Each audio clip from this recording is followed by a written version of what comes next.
এবারে সীমান্ত বর্ডার এলাকা সাতপাড়া বাজারে আমি আছি। এখানে অনেকে গুজব ছড়ানো হচ্ছে যে বর্ডার এলাকাতে সংখ্যালঘু হিন্দু ভাইয়েরা যারা আছে তাদেরকে বিতাড়িত করছে কিংবা তাদের উপর নির্যাতন করছে। এমন গুজবে আমরা গুজবের বাস্তব চিত্র কি তা আপনাদেরকে দেখাতে আমরা চলে এসেছি একবারে মাঠ পর্যায়ে। এখানে আমরা দেখতে পেয়েছি একজন ভাই আছে, উনি ভিন্ন ধর্মাবলম্বী, হিন্দু ধর্মাবলম্বী। ওনার কাছে জানতে চাইবো, আমরা গুজবের মধ্যে আমরা গুজব শুনছি যে হিন্দু ভাইদের উপর আক্রমণ হচ্ছে, এই সম্পর্কে আপনি কি বলবেন?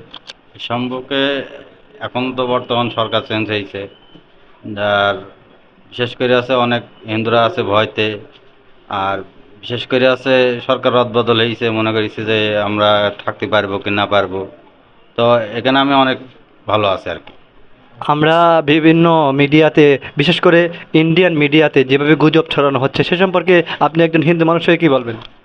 সেটা ইন্ডিয়ান মিডিয়ায় দেশে অনেক জায়গায়, মিডিয়া তো সব জায়গায় তো আর সব রকম করা যায় না, প্রচার করা যায় না। তো সত্যি কথা তো সব মিডিয়ায় বলে না। আর আমি তো আমি মনে করি আমি এই জায়গায় ভালো আছি। আপনি সারা বিশ্বের মানুষের কাছে এই এলাকার হিন্দুদের অবস্থান থেকে আপনি কি বোঝাতে চাচ্ছেন, তাদের কাছে কি বার্তা দিবেন যে আপনারা কি ভালো আছেন না আপনাদের উপর হুমকি আসছে, এটা আমাদেরকে জানান। না, আমরা আশা করি ভালো আছি, সবাই ভালো আছে। আমাদের মহেশপুর থানার যারা হিন্দুরা আছে সবাই সুস্থ আছে, পরিবেশও ভালো আছে, কেউ এখনো হুমকি হামকি দেয় নাই। তো আমাদের তারা কাছেই রাখে, ভাইদের আপন ভাইদের মতন দেখে। সম্মানিত দর্শকবৃন্দ, এই যে হিন্দু ভাই তিনি কাজ করছেন, উনি আরামসে আমরা দেখতে পাচ্ছি যে এখানে আসার পর থেকে তিনি কাজ করছেন। তিনি কোনো প্রকার হুমকি দুমকি কোনো প্রকার পায়নি, কিন্তু গুজব ছড়ানো হচ্ছে যে সীমান্তবর্তী এলাকাতে হিন্দুদের উপর আক্রমণ চলছে। কিন্তু না, বাস্তব চিত্র হলো এখানে বেশ স্বাচ্ছন্দ্যেই ওনারা কাজ করছেন। এমনটাই আমরা দেখতে পেয়েছি। এই বর্ডার এলাকার প্রায় 1 কিলোমিটার দূরে এখানে ইন্ডিয়ান থেকে 1 কিলোমিটার আমরা বাংলাদেশে অবস্থান করছি।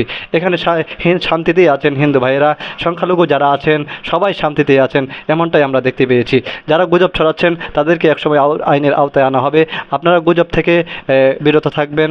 আশা করি শান্তি শৃঙ্খলার সাথে দেশ এগিয়ে যাবে, আমরা একসাথে এগিয়ে যাব, এমনটাই প্রত্যাশা সারা বাংলাদেশের জনতার। ভালো থাকুন, সুস্থ থাকুন। সততা মিডিয়া 11কে সাবস্ক্রাইব করুন।